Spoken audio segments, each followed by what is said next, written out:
ఉభయ గోదావరి జిల్లాల పట్టభద్రుల ఎమ్మెల్సీ ఎన్నికల్లో కూటమి అభ్యర్థిగా పోటీ చేస్తున్న పేరాబత్తుల రాజశేఖర్ ఎమ్మెల్సీగా అత్యంత మెజార్టీతో గెలుపొందడం ఖాయమని తెలుగుదేశం పార్టీ రాష్ట్ర అధికార ప్రతినిధి పిఠాపురం మాజీ ఎమ్మెల్యే వర్మ పేర్కొన్నారు.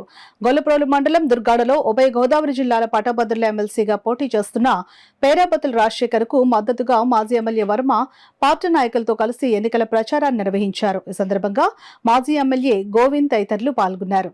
పట్టభద్రుల ఎలక్షన్ కూటమి అభ్యర్థి పేరాబత్తుల రాజశేఖర్ గారు అంటే టీడీపీ, జేఎస్పీ, బీజేపీ బలపరిచిన అభ్యర్థి పేరాబత్తుల రాజశేఖర్ గారికి వారి యొక్క అమూల్యమైన ఓటు, మొదటి ప్రాధాన్యత ఓటు వేయాలని చెప్పి ఈరోజు దుర్గాడ గవర్నమెంట్ స్కూల్, అదేవిధంగా విశ్వభారతి ప్రైవేట్ స్కూల్స్, అదేవిధంగా సచివాలయ సిబ్బంది, గ్రామంలో ఉన్న గ్రాడ్యుయేట్స్ని అందరినీ కలిసి ఓటు అభ్యర్థించడం జరిగింది. ఈ కార్యక్రమంలో మన పరిశీలకులు, రాష్ట్ర కార్పొరేషన్ చైర్మన్ మరియు ఎక్స్ఎమ్మెల్యే అనకాపల్లి పీలా గోవింద్ గారు, మేమందరం కూడా ఈరోజు నాయకులు అందరం కూడా కలిసికట్టుగా ప్రతి ఒక్కరిని కూడా ఓటు అడిగాం. అందరూ కూడా సానుకూలంగా ఉన్నారు. వారి యొక్క మొదటి ప్రాధాన్యత ఓటు పేరాబత్తుల రాజశేఖర్ గారికి వేయాలని చెప్పి అభ్యర్థించడం జరిగింది.